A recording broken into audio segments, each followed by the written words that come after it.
سلامونه او احترامات ګران دوستانو، الله دې وکړي چې روغ او جوړ اوسئ. په تېره ویډیو کې موږ په هورمونونو باندې وغږېدلو، هورمون مو تعریف کړلو او د هغو غدواتو نومونه مو واخیستل چې هورمونونه افرازوي او د غدو موقعیت مو هم وښودلو. نننۍ ویډیو هم هورمون ته مختص ده، اگر چې هورمون یا هورمونونه یا انډوکراینولوژي یو ډېر غټ بحث ده. یوه ویډیو دوه ویډیو باندې کار نه کېږي، باید ډېرې ویډیووې سړی په دې بخش باندې ریکارډ کړي. خو په خلاص شکل سره ځکه چې موږ په یو لابراتوار کې کار کوو، باید دومره بلد وو چې غده څه شی ده، هورمون څه شی ده، دا هورمونونه کومې دندې سرته رسوي. مخکې نه ورسره بلد وو، دا ښه خبر ده. نو ما نن د ټولو هورمونونو نومونه ذکر کړي دي او ترڅنګ مې ورسره په خلاص شکل سره د هر هورمون دنده ذکر کړې ده. یو هورمون ډېرې دندې، لسګونو دندې سرته رسوي، خو ما هغه کومه اساسي او مهمه دنده چې سرته رسوي هغه مې ورسره ذکر کړې ده. د هایپوفیزس ګلنډ څخه چې کوم هورمونونه افرازیږي 8 هورمونه دي. د هر یو دندې مې واضح کړې ده. ACTH اډینو کارټیکوټراپیک هورمون کومه دنده سرته رسوي؟ د اډرینل غدې څخه کارټیزول تولیدوي، یعنی اډرینل غدې ته سیګنال ورکوي چې کورټیزول په دومره اندازه افراز یا تولید کړه. GH یا ګروډ هورمون کومه دنده سرته رسوي؟ د بدن وده کنټرولوي. TSH تایرویډ سټیمولیټینګ هورمون کومه دنده سرته رسوي؟ تایرویډ غده تنظیموي. FSH هورمون کومه دنده سرته رسوي؟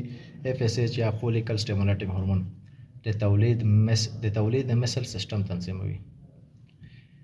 LH هورمون لوټینیزینګ هورمون کومه دنده سرته رسوي؟ د جنسي هورمونونو تولید ته وده ورکوي. پرولاکټین هورمون کومه دنده سرته رسوي؟ د شیدو تولید ته وده ورکوي. ADH هورمون یا انټي ډیورټیک هورمون کومه دنده سرته رسوي؟ د اوبو تنظیم کوي. اوکسیټوسین هورمون کومه دنده سرته رسوي؟ د زیږون او شیدو تولید کې مرسته کوي. د تایرویډ ګلنډ څخه چې کوم هورمونونه افرازیږي T3 T4 کلسیټونین. T3 او T4 کومې دندې سرته رسوي؟ د بدن میټابولیزم، د انرژۍ تولید، د حرارت تنظیم او د حجرو فعالیت کنټرولوي. کلسیټونین هورمون کومه دنده سرته رسوي؟ د وینې د کلسیم اندازه کموي. د اډرینل ګلنډ څخه چې کوم هورمونونه افرازیږي کورټیزول، الډوسترون او اډرینالین. کورټیزول کومه دنده سرته رسوي؟ استرس یا اضطراب کنټرولوي. الډوسترون کومه دنده سرته رسوي؟ د مالګو او اوبو توازن ساتي.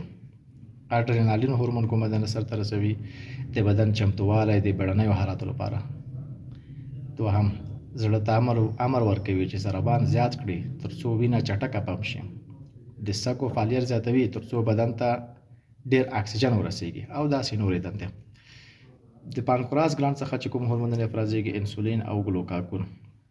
انسولین د وینې شکر کموي، ګلوکاګون د وینې شکر زیاتوي. ګوناډز ګلنډ څخه چې کوم هورمونونه افرازیږي استروجن، پروجسترون او ټسټوسترون. استروجن کومه دنده سرته رسوي؟ د ښځینه خصوصیات تنظیموي. پروجسترون کومه دنده سرته رسوي؟ د امیندوارۍ ملاتړ کوي. ټسټوسترون کومه دنده سرته رسوي؟ د نارینه‌وو خصوصیات تنظیموي. د پاراتایرویډ ګلنډ څخه چې کوم هورمون افرازیږي PTH یا پاراتایرویډ هورمون دا د وینې کلسیم زیاتوي. د پینیل ګلنډ څخه چې کوم هورمون افرازیږي میلاټونین هورمون افرازیږي. میلاټونین هورمون کومه دنده سرته رسوي؟ د بدن د خوب او بیدارۍ تنظیمول. د ټایماس ګلنډ څخه چې کوم هورمون افرازیږي ټایموسین هورمون کومه دنده سرته رسوي؟ د بدن د ایمني یا معافیتي سیستم لپاره حیاتي رول لوبوي، په خاصه توګه د ټي سیل حجراتو د جوړولو لپاره. دلته د دوو هورمونونو فول فارم پاتې شو، T3 ټرایودوټایرونین، T4 ټایروکسین. دا به ګران دوستانو نننۍ ویډیو. په راتلونکي ویډیو کې بیا هم انشاءالله په هورمونونو باندې غږیږو. بلې ویډیو پورې د خدای په امان بریالي اوسئ.